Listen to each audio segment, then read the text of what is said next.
శ్రీమాత్రే నమ. జయ గురు దత్తాత్రేయ నమ.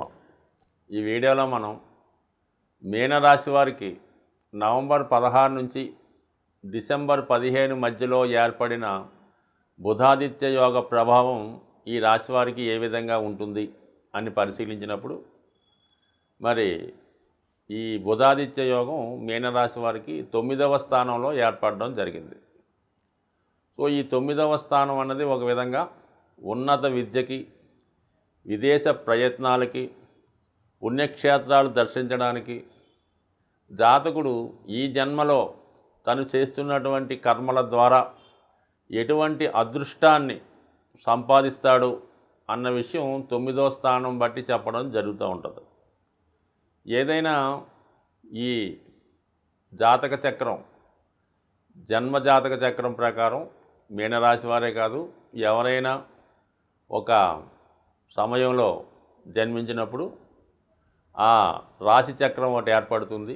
అంటే పలానా నక్షత్రం, పలానా గ్రహం, పలానా లగ్నం, ఇవన్నీ కూడా జాతకుడు గత జన్మకి కంటిన్యూషన్ మాట. ఇప్పుడు ఏర్పడినటువంటి ఈ చక్రం అంటే ఇప్పటిదాకా గత జన్మలో జరిగిపోయినవన్నీ కూడా ప్రస్తుత జాతక చక్రం చెప్తూ ఉంటుంది. ఇక్కడ నుంచి ఈ జాతకుడు పుట్టిన దగ్గర నుంచి జరగబోయేది మళ్ళీ అది కంటిన్యూ అవుతూ ఉంటుంది అన్నమాట.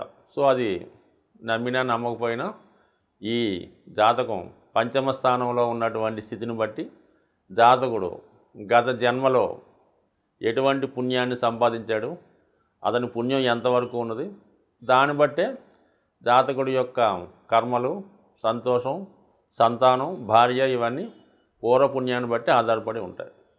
ఈ జన్మలో చేసుకున్న పుణ్య ఫలితం అంతా కూడా 9వ స్థానంలో క్రెడిట్ అయి ఉంటుంది. అది మళ్ళీ నెక్స్ట్ జన్మకి క్యారీ ఫార్వర్డ్ అవ్వడం జరుగుతూ ఉంటుంది. ఇదే సంచిత కర్మ, ఆగాయ కర్మ ఇవి చెప్తూ ఉంటారు. బట్ ఏదైనా సింపుల్గా ఇప్పుడు 9వ స్థానం అన్నది ఈ స్థానంలో ఏర్పడినటువంటి ఈ యోగ ప్రభావం జాతకుడికి కంపల్సరిగా అదృష్ట యోగాన్ని కలిగిస్తూ ఉంటుంది. ఒకటి ఏ విధంగా, సంతానం ద్వారా. ఎందుకంటే రవి సంతానకారకుడు కాబట్టి మరి మీ యొక్క సంతానం విదేశ ప్రయాణం వల్ల కానీ, వాళ్ళకి ఉద్యోగ ప్రయత్నాలు ఫలించడం కానీ, లేదంటే మీ వంశం నిలబడే విధంగా మీ యొక్క సంతానానికి సంతానం కలగడం కానీ, అంటే మొత్తం మీద అదృష్టం అవుతూ ఉంటుంది. ఎవరికన్నా వారి యొక్క జన్మజాతకంలో 9వ స్థానంలో ఉన్న గ్రహాన్ని బట్టి భాగ్యోదయం అవుతూ ఉంటుంది. అక్కడ 9వ స్థానంలో శుక్రగ్రహం ఉంటే జాతకుడికి వివాహం తర్వాత భాగ్యోదయం అవుతుంది. గురువు కానీ పంచమాధిపతి కానీ ఉంటే సంతానం తర్వాత భాగ్యోదయం అవుతూ ఉంటుంది. సో ఈ విధంగా ఒక్కొక్కడికి ఒక్కొక్క క్రియ ద్వారా వాడి జాతకం యాక్టివేట్ అయ్యి అది లైమ్ లైట్లోకి, అభివృద్ధిలోకి రావడం జరుగుతూ ఉంటుంది. మరి ఈ 9వ స్థానంలో ఏర్పడినటువంటి ఈ బుధాదిత్య యోగం జాతకుడికి ఉన్నత విద్యా అవకాశాలు, పుణ్యక్షేత్ర దర్శనం, సంతానం యొక్క అభివృద్ధి, పుణ్య కార్యక్రమాలు చేద్దామనే ఆసక్తి, ఏదైనా ఒక విషయంలో పరిశోధన చేద్దామనే ఆలోచన, ధర్మాన్ని కాపాడుదామనే ఉద్దేశం కలుగుతూ ఉంటుంది. మరి కొంతమంది అవకాశం ఉన్న వాళ్ళకి ఏదైనా ఒక దేవాలయాన్నో, ఒక పుణ్య క్షేత్రాన్నో అది బాగు చేయించడం కానీ, దానికి సరైనటువంటి ఇబ్బంది లేకుండా సరైనటువంటి రక్షణ కల్పించడం కానీ, అంటే ఏదైనా ధర్మాన్ని కాపాడే కార్యక్రమం చేపడుతూ ఉంటాడు, ధర్మాన్ని రక్షిస్తూ ఉంటాడు. అలాగే తను పుట్టినటువంటి కులాన్ని, జాతిని, మతాన్ని, తను ఉన్నటువంటి ప్రాంతాన్ని, దేశాన్ని రక్షించే కార్యక్రమం కూడా చేయడం జరుగుతూ ఉంటుంది. అంటే సాధారణంగా ఈ మీనరాశి వారు అది వాళ్ళు భవిష్యత్తుని చాలా వరకు ముందుగా ఊహిస్తూ ఉంటారు. అంటే ఒక కవి, ఒక రచయిత, ఒక స్క్రీన్ ప్లే రైటరు ఏ విధంగా ఉంటాడో ఈ కవి ఎప్పుడు కూడా తన యొక్క రచనల ద్వారా భవిష్యత్తును ముందుగా పాఠకులకు తెలియజేసే ప్రయత్నం చేస్తూ ఉంటాడు. పలానా సమయంలో ఇలా జరగవచ్చు, ఫ్యూచర్ ఈ విధంగా ఉండొచ్చు, ఈ విధమైన జీవన పరిస్థితి ఏర్పడటం జరుగుతూ ఉంటుంది. అంటే చాలామందికి మన పెద్దవాళ్ళు రాసినటువంటి కవిత్వాలు, పుస్తకాలు, నవల్లో చదివినప్పుడు ప్రస్తుత పరిస్థితి వాళ్ళు ఒక 40-50 సంవత్సరాల క్రితమే కళ్ళకు కట్టినట్టు కనబడుతూ ఉంటుంది. సో ఈ విధంగా ఈ మీనరాశి వారు భవిష్యత్తుని ముందుగానే దర్శిస్తారు కాబట్టి మరి వీళ్ళు ప్రస్తుతం ఈ రాశిలో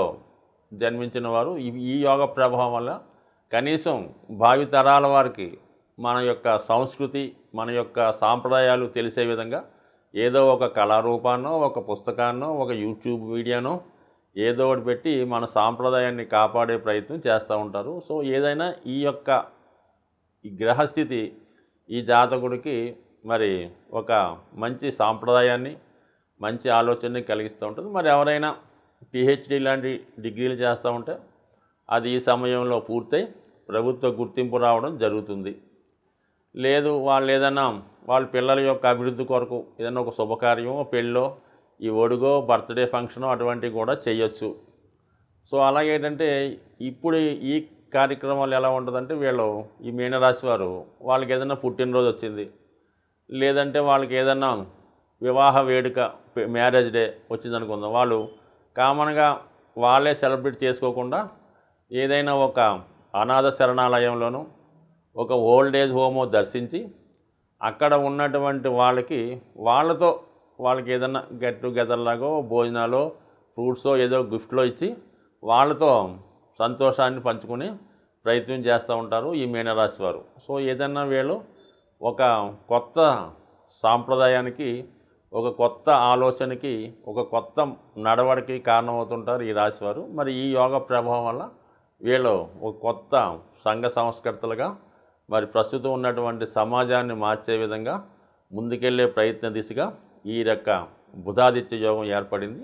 మరి వీళ్ళ యొక్క ప్రయత్నానికి ఒక ప్రభుత్వ అధికారులు కానీ, రాజకీయ నాయకులు కానీ, మరి లేదంటే వాళ్ళ యొక్క సంతానం ఎవరైనా అభివృద్ధి చెందుంటే వాళ్ళ యొక్క సహకారంతో వీళ్ళు ధర్మాన్ని రక్షించే కార్యక్రమం చేపట్టే ప్రయత్నంలో ఈ యోగం వాళ్ళకి చక్కగా ఉపయోగపడే అవకాశం ఉంది. సాధారణంగా ఒకరి జన్మజాతకంలో ఏర్పడినటువంటి ఒక యోగాలు కానీ, అలాగే గ్రహాల యొక్క స్థితి ఎప్పుడూ కూడా ఆ యొక్క గ్రహాలని జాతకుడు ప్రసన్నం చేసుకోవాలన్నమాట.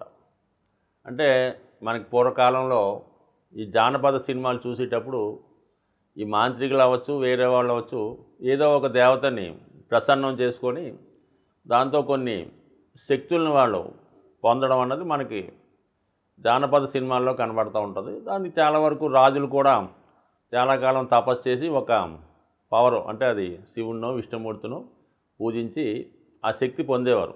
స్వభావసిద్ధంగా జాతకంలో వాళ్ళకి యోగం ఉన్న పొందడం జరుగుతూ ఉంటుంది. ఇప్పుడు కూడా జాతకుడు మనకి జన్మించిన జన్మచక్రంలో ఏదో గజకేసరి యోగం ఉందండి, పంచమహాపురుష యోగం ఉంది, రవి ఉచ్చులో ఉన్నాడు, శుక్రుడు ఉచ్చులో ఉన్నాడు, ఏముంది ఇంకా బ్రహ్మాండంగా డెవలప్ అవుతాం, ఎగ్గా కలిసి వస్తుంది చాలామంది అనుకుంటూ ఉంటారు. వాళ్ళు అనుకోవడం కన్నా సాధారణంగా వాళ్ళ పేరెంట్స్ ఈ పిల్లవాడి జాతకాన్ని చూసి మా వాడు జాతకంలో శుక్రుడు ఉచ్చులో ఉన్నాడండి బ్రహ్మాండంగా అని వాళ్ళు సరదా పడుతుంటారు. కానీ ఎప్పుడు కూడా జాతకుడు ప్రయత్నం చేస్తేనే ఆ గ్రహం యొక్క ఫలితాన్ని పొందడం జరుగుతూ ఉంటుంది. ఉదాహరణకి శుక్రుడు చాలా బలంగా ఉన్నాడు, ఇతను సినిమాలో బాగా రాణించగలడు అని జాతక చక్రంలో ఒక జ్యోతిష్కుడు చెప్పినప్పుడు అది ఆటోమేటిక్గా సునాయాసంగా రావడం ఏమి జరగదు. అది విశేషమైనటువంటి కృషి చేసి ఒక ఇన్స్టిట్యూట్లో చేరి ఎంతో ప్రయత్నం చేసి కొంతమంది దగ్గర శిక్షణ పొందిన తర్వాత ఆ గుర్తింపు రావడం జరుగుతూ ఉంటుంది. అంటే ఉదాహరణకి మన చిరంజీవి గారే అనుకుందాం, ఆయన జాతకంలో శుక్రుడు బలంగా ఉన్నా, శని ఉచ్చులో ఉన్నా, మరి అంత సాధారణంగా ఆయన ఏమి ఆడతా పాడతా రాలేదు కదా జీవితంలో. చాలా కష్టపడిన తర్వాత పైకి రావడం జరుగుతూ ఉంటుంది. అలాగే మరి జన్మజాతకంలో ఈ బుధాదిత్య యోగం ఏర్పడిన వాళ్ళకి, బుధాదిత్య యోగం ఉందని మావాడి జాతకంలో మావాడు కలెక్టర్ అయిపోతాడో, లేదంటే నెంబర్ 1 ఆఫీసర్ అన్నది అవటం మాత్రం ఒట్టి కళ లాంటిది. ఖచ్చితంగా ఒక మంచి గురువుని ఆశ్రయించి ఖచ్చితంగా దానికి తగినటువంటి సబ్జెక్ట్ నేర్చుకొని ఒక క్రమశిక్షణతో ఉండడం వల్ల ఈ యోగ ప్రభావం రావడం జరుగుతుంది. ఎవరు ఇంచుమించుగా 100కి 60 మంది జాతకాల్లో ఈ బుధాదిత్య యోగం ఉంటుంది. మరి అందరూ ఉన్నత విద్యావేత్తలు అవుతున్నారా అంటే వాళ్ళ ప్రయత్నం బట్టి ఉంటుంది. మరి ఖచ్చితంగా ఈ బుధాదిత్య యోగం రాణించాలంటే మరి జాతకుడు ముందుగా సూర్య నమస్కారం, సూర్య ఆరాధన అంటే ప్రతిరోజు కూడా సూర్య నమస్కారం చేసుకొని సూర్యభగవాన్ని తనకు తెలిసిన విధంగా ఆదిత్య హృదయమో సూర్యాష్టకమో ఏదన్నా సూర్య మంత్రాన్ని చదువుకొని ఆదివారం రోజు చాలా నియమంగా ఉండాలి.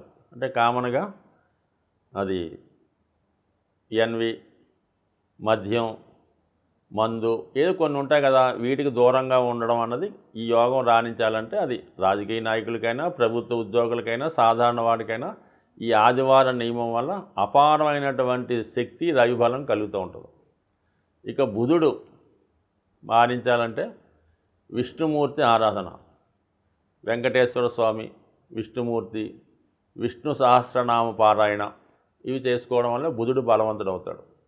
అంటే సాధారణంగా ఈ బుధుడు జాతకంలో రాణించాలంటే, వ్యాపారంలో రాణించాలన్నా, విద్యలో ఉన్నతి సాధించాలన్నా ఏకాదశి ప్రతి నెలలో వచ్చే 2 ఏకాదశుల రోజు విధి విధానంగా ఉపవాసం ఉండగలిగితే ఉపవాసం ఉండి ఆ రోజు మంచి సాత్వికమైనటువంటి ఆహారం తీసుకుంటూ ఎక్కువగా ఏదో ఒక వాళ్ళకి ఇష్టమైనటువంటి విష్ణు సహస్రనామో గోవిందనామాలో లేదంటే ఒక మంచి ఆధ్యాత్మికవేత్త దగ్గర ఒక మంచి గురువు దగ్గర అతను సాన్నిధ్యం అంటే మన పని చేసుకుంటూనే ఏదో విధంగా ఆ దైవం మీద దృష్టి పెట్టడం వల్ల ఈ విధంగా ఏకాదశి చేయడం వల్ల ఉపవాసం వల్ల బుధగ్రహ అనుగ్రహం పొందడం జరుగుతూ ఉంటుంది. సో ఈ కారణం వల్ల ఇటు సూర్య నమస్కారాలు ఆదివారం చేసుకుంటూ నెలకి 2 సార్లు వచ్చే ఈ ఏకాదశి నియమం పాటించడం ఖచ్చితంగా చేసి చూడండి. ఎక్కువ రోజులు అక్కర్లేదు, 1 సంవత్సరం ఎవరైనా ప్రయత్నం చేయండి. వాళ్ళు ఉన్నత స్థితికి ఖచ్చితంగా ఏ స్థాయిలో ఉన్నా ఎదగడం జరుగుతుంది. వాళ్ళలో ఉన్నటువంటి ప్రశాంతత, వాళ్ళలో ఉన్నటువంటి ఆధ్యాత్మికత, అటువంటి వ్యక్తుల దగ్గర మీరు 5 నిమిషాలు మాట్లాడినా ఎంతో ప్రశాంతత ఏర్పడే అవకాశం ఉంటుంది. కాబట్టి ఒకసారి ప్రతి ఒక్కరూ కూడా ముఖ్యంగా చదువులో విద్యార్థి దశలో ఉన్నవాళ్ళు ఈ నియమాలు పాటించడం వల్ల, అలాగే చాలా హాస్టల్స్ అవి ఉంటుంటాయి కాబట్టి వాళ్ళు కూడా పిల్లలకి సాధ్యమైనంత వరకు ఈ ఆదివారం సూర్య నమస్కారం, ఏకాదశి నేర్పడం వల్ల మీ యొక్క కాలేజీ కానీ మీ యొక్క ఇన్స్టిట్యూట్ కానీ 100% మంచి సక్సెస్ రేట్ పొందే అవకాశం ఉంటుంది. ఒకసారి ధర్మాన్ని కాపాడుతూ ప్రయత్నం చేయండి. స్వస్తి.